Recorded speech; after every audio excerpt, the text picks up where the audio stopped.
Former Iraqi MP Sharuk Abayachi there.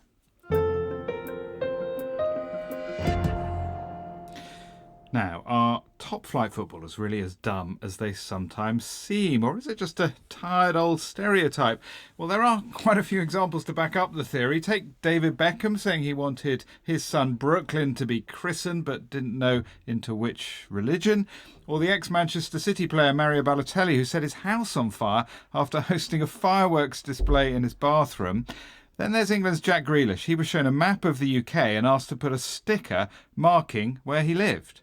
I don't have a Scooby, honestly. Let's see. Does Jack Grealish know where he's from? No, he doesn't. No. That's where you are. Problem is, that's like 80 miles out because it's a big old map. So, you need to dust up on your geography. However, a new academic study has found that in reality, professional footballers, and I imagine this could apply to lots of other sports, are very intelligent. Leonardo Bonetti, research fellow in psychiatry at the University of Oxford and the lead author of this new study, told me what they'd found. Well, essentially, we found that the cognitive abilities of the players were extremely higher compared to the control participants.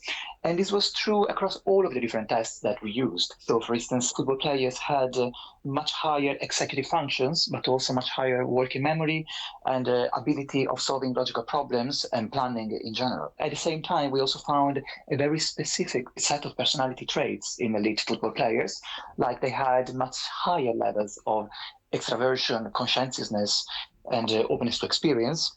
But at the same time, they were also less agreeable compared to control participants and also less prone to neuroticism, so more able to handle pressure compared to, regular people. And less agreeable? In what way? Do you mean they're just harder to get on with? Well, this is a trait that comes out from this psychological test. But essentially, yes. So I wouldn't say that they are not honest or not good people. That is definitely not what I'm saying. But they are definitely not the kindest people in the world. And I think this speaks a lot about if you want to succeed, you probably need to be slightly selfish and not necessarily very, very kind, I would say, if you want to win. Yeah, you need to be very, very focused on what you want to achieve, for sure. So do you think all these traits that you found, these levels of intelligence, are kind of critical to their success on the field, these things like problem solving and so on? Yes, it really seems that these different traits and cognitive abilities are really important for succeeding in the field. And that was also supported by our analysis with artificial intelligence, which showed that we can essentially predict whether a football player is a football player or a control with 97% of accuracy, suggesting that essentially nearly all of the football players have this set of cognitive skills.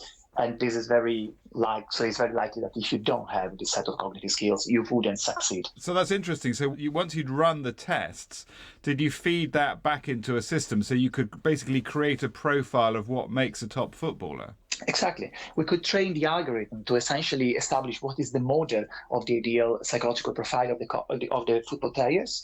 And then we could use this model to essentially evaluate other data and see, just based on these cognitive tests and personality tests, we could guess with 97% of accuracy whether the next person was a football player or a control. You didn't test for verbal skills, though, do you? And that does seem to be where some footballers at least trip up quite regularly. It's true. We didn't test verbal intelligence because we were mostly focused on this performance matrix that in our hypothesis were the ones that were mostly related to football.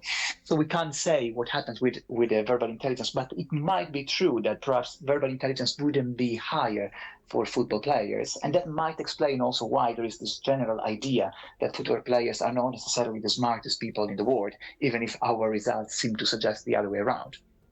Leonardo Bonetti of the University of Oxford there. You're listening to NewsHour. Do stay with us. Lots more coming up.